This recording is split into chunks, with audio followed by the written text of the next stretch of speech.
से बात कर रहा था तो होम मिनिस्टर ऑफिस से होम मिनिस्टर मेरे से बात किए और बोले कहाँ हैं आप, तो मैं सर हैदराबाद में हो। तो बोले देर होगी मगर आप आइए।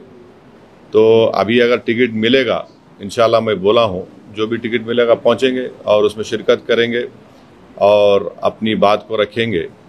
और जहाँ तक ये जो हमला हुआ है, मैं आप लोगों को याद दिलाना चाहूँगा 2000 अटल बिहारी वाजपेयी की सरकार थी, तो वहाँ पर एक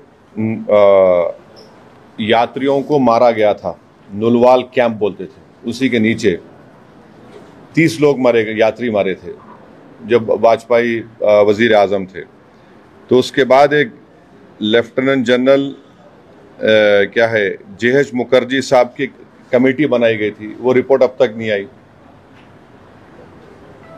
तो ये ऐसा नहीं है कि इन्होंने इस जगह का पहले इंतखाब किया। दूसरी बात यह कि जिस जगह पर इतने टूरिस्ट हैं वहाँ पर एक पुलिस वाला नहीं है, एक CRPF का कैंप नहीं है, कोई सिक्योरिटी के लोग नहीं है। तीसरा यह है कि जो वहाँ पर जो क्विक रिएक्शन टीम थी, CRPF के 2 यूनिट है, जो उनको ऊपर जाने में 1.25 घंटा लगा और इन कमीनों हरामजादों ने जो हरकत की वहाँ पर नाम पूछकर गोली मारे, समुदाय पूछकर मारे।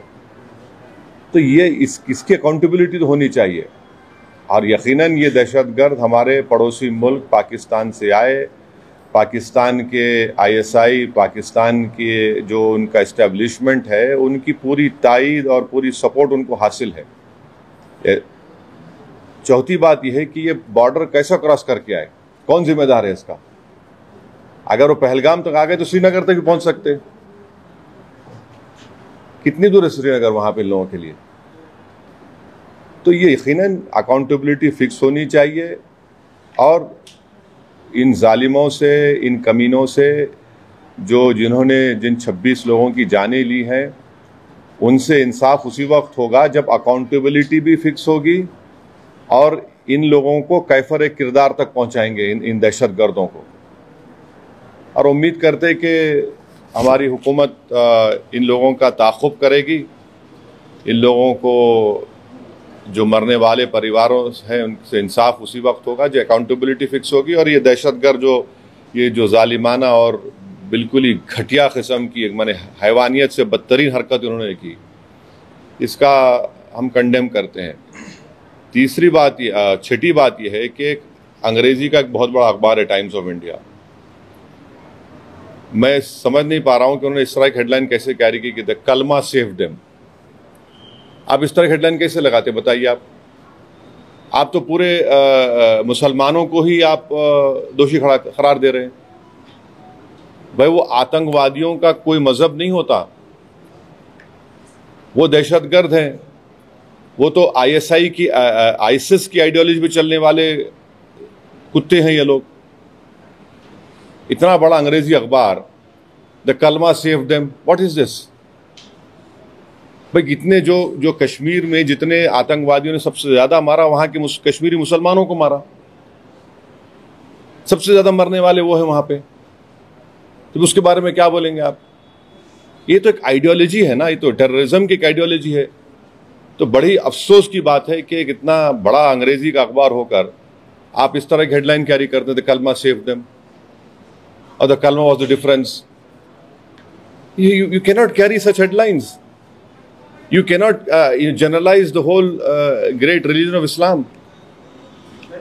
तो नहीं सुन तो लीजिए, अगर आप ऐसा ही इस तरह की अगर आप हेडलाइन लिखेंगे तो आप तो जो कमीने शैतान बैठे हैं पाकिस्तान में, उनको तो खुश कर रहे हैं आप, उनको तो खुश कर रहे हैं आप। अफसोस की बात है ये, द कलमा वाज द डिफरेंस। आप देखिए हेडलाइन जो है वो उस तरह की हेडलाइन हो सकती है किसी की। देखिए, पहले तो मैं ये बात फिर से कह रहा हूं कि जो आतंकवादी दहशतगर्दों ने जो बर्बरियत के मज़ाहरे किए हैं पहलगाम में, और वो नाकाबिले बयान है, वो तकलीफ़देह हैं, दर्दनाक है, और जितना भी उसका हम कंडेम करें वो कम है। क्योंकि वो लोग तो अपने आप को हैवानात और बदतरीन जानवरों से भी ज़्यादा गिरी हुई हरकत उन्होंने की है, और किसी के मज़हब का नाम पूछकर ये बात उनकी जान लेना ये सरासर गलत है, जुल्म है।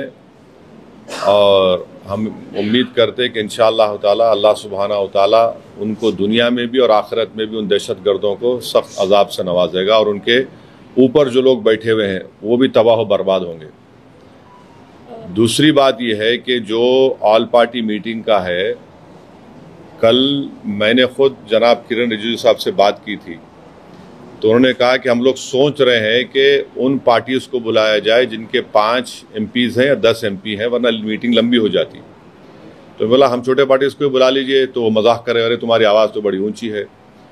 तो इसीलिए मैंने आज ट्वीट किया था कि ये मसला बड़ा अहम है, नेशनल इम्पोर्टेंस का है, जो ऑल पार्टी मीटिंग होने जा रही है। अगर आपने अभी तक हमारा चैनल सब्सक्राइब नहीं किया तो अभी सब्सक्राइब करें और बेल आइकॉन को क्लिक करके हमारी लेटेस्ट वीडियोस के बारे में अपडेट जानें।